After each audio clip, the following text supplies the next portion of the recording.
ایک دن آئے گا میری امت کو ایسے تقسیم کریں گے غیر جیسے دسترخوان پہ روٹی تقسیم کی جاتی ہے، ٹکڑے ٹکڑے کر کے۔ تو صحابہ نے پوچھا اب من قلت نحن یومئذ یا رسول اللہ، یا رسول اللہ کیا ہم اس دن تھوڑے ہوں گے؟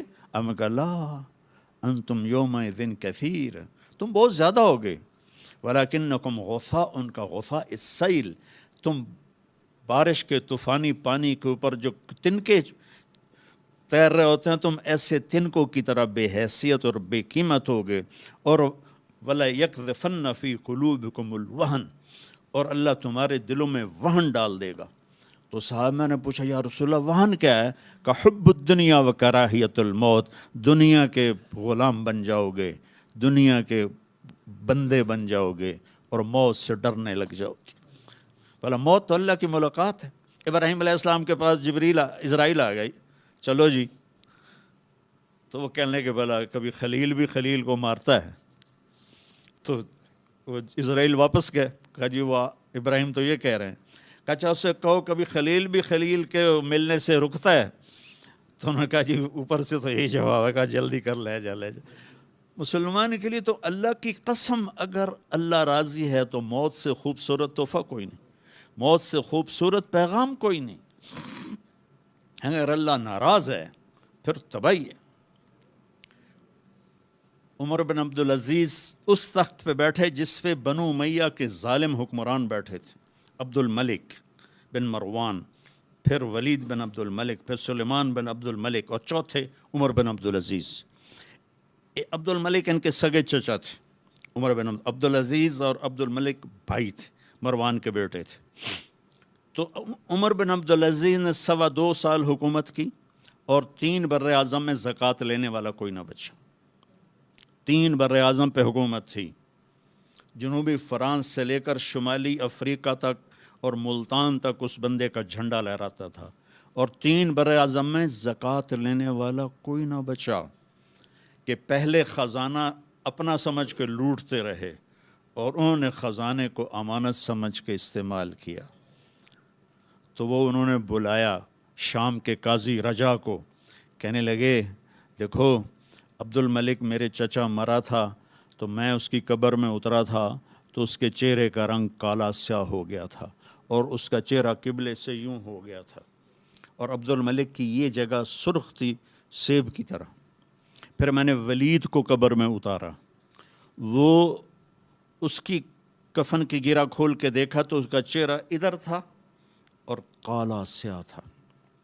پھر میں نے سلیمان کو قبر میں اتارا تو اس کے چہرے کو دیکھا تو کالا سیاہ تھا اور قبلے سے ہٹا ہوا تھا، بلکہ سلیمان کی ڈیڈ باڈی جب قبر کے قریب گئی، ہم قبر میں اتارنے کے لیے کوئی رومال لاتا ہے، کوئی ادھر ادھر حرکت کرتے ہیں تو اس کی باڈی ایسے ایسے ہلنے لگی، تو اس کے بچوں نے کہا ہمارا ابا زندہ ہے۔ عمر بن عبدالعزیز نے فرمایا زندہ نہیں، قبر کا عذاب شروع ہو چکا ہے۔ اور یہ ان تینوں کا جرم کیا تھا؟ ظالم تھے، بددیانت تھے، قومی خزانے کو ذاتی ملک بنا لیا تھا۔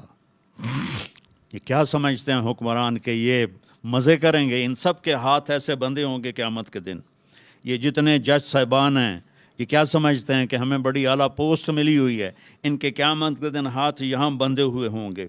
پھر اللہ پوچھے گا بتا تجھے جو حکمران بنایا تھا تو نے کیا کیا میرے بندوں کے ساتھ؟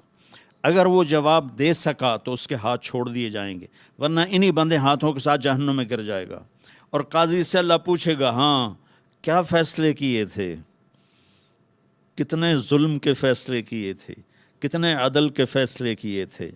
اگر وہ عدل کے فیصلوں میں کامیاب ہو گیا تو ہاتھ چھوڑ دیے جائیں گے اور جنت میں چلا جائے گا۔ اگر ظلم کے فیصلے کرتا مر گیا تو انہی بندے ہاتھوں کے ساتھ آگ میں چلا جائے گا۔ بھائیو آخرت بھی ہے، بھائیو صرف دنیا نہیں ہے، آخرت بھی ہے۔ ٹک حرص و ہوس کو چھوڑ میاں، مت دیس بدیس پھرے مارا، قزاق اجل کا لوٹے ہے دن رات بجا کر نکارا۔ کیا بدیا بھینسا بیل شتر، کیا گونی پلہ سر بارا، کیا گیہوں چاول موٹ مٹر، کیا آگ دھواں اور انگارا، سب ٹھاٹھ پڑا رہ جائے گا جب لاد چلے گا بنجارا۔ یہ تو رہنے کی دنیا نہیں ہے۔ الدنیا ثلاثۃ ایام میرا نبی فرماتے تھے میں پاؤں اٹھاتا ہوں تو رکھنے کی امید نہیں ہوتی، سانس اندر لے جاتا ہوں تو باہر نکالنے کی امید نہیں ہوتی۔ تو بھائیو، اللہ کے واسطے اپنی آخرت کا سودا نہ کرو، دنیا کا سودا کرنا پڑے تو کر دو۔ کیوں حسین ذبح ہو گئے 72 سمیت، 16 اہل بیت اور باقی جان نثار، کیوں اتنا قیمتی خون ذبح ہو گیا کہ ایک طرف دنیا تھی ایک طرف آخرت تھی؟ انہوں نے آخرت کو گلے لگایا، نیزوں پہ سر چڑھ گئے۔ عاشق کا جنازہ ہے ذرا دھوم سے نکلے، محبوب کی گلیوں سے ذرا گھوم کے نکلے، چڑھ گئے نیزوں پر، اور یزید نے دنیا بنا لی، آج تک لعنت پڑ رہی ہے۔ تو بھائیو، میں ساری قوم کو ہاتھ جوڑ کے کہتا ہوں، ہم مل کے اب توبہ کریں، اور ہم ایک ایمان، اس کے بعد نماز کوئی نہ چھوڑیں، نماز کی پابندی کریں۔ ہماری قوم میں نماز بہت کم ہے، ہمارے KPK کے علاقے میں نمازی ہیں، لیکن وہاں سود بہت زیادہ ہے، لوگ سود پہ دیتے ہیں اور بہت ظلم کرتے ہیں۔ نمازی ہیں لیکن سود نہیں چھوڑتے ہیں، تو یہ ان کے لیے بہت بڑی تباہی بن جائے گی۔ 2 آدمیوں پہ زبردست عذاب آنے والا ہے، 2 آدمیوں پہ۔ امت مسلمہ میں 2 قسم کے لوگوں پر سب سے شدید عذاب ہوگا، ایک سود کھانے والا، دینے والا نہیں، کھانے والا، سود لینے والا، اور ایک ناحق قتل کرنے والا۔ ان دونوں کے لیے سب سے خوفناک عذاب ہے جہنم کا، اہل ایمان میں سے۔ زانی شرابی کے لیے وہ عذاب نہیں ہے جو سود کھانے والے اور قتل کرنے والے کے لیے۔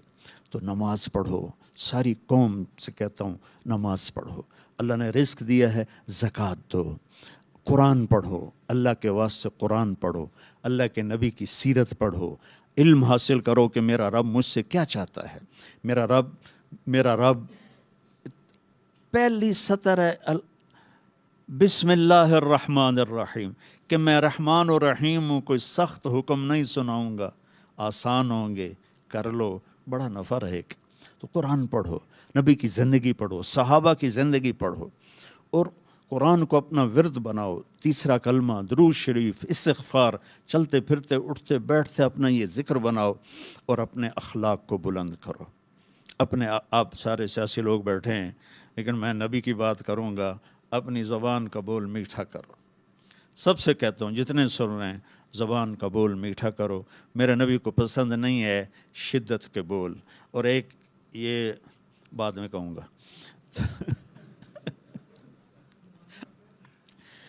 تو اپنے زبان کے بول میٹھے کر۔ میرے نبی سے پوچھا گیا، یا رسول اللہ، سب سے زیادہ جنت میں کیا چیز لے جائے گی؟ تو آپ نے فرمایا، اچھے اخلاق اور تقوی سب سے زیادہ جنت میں لے جائے گی۔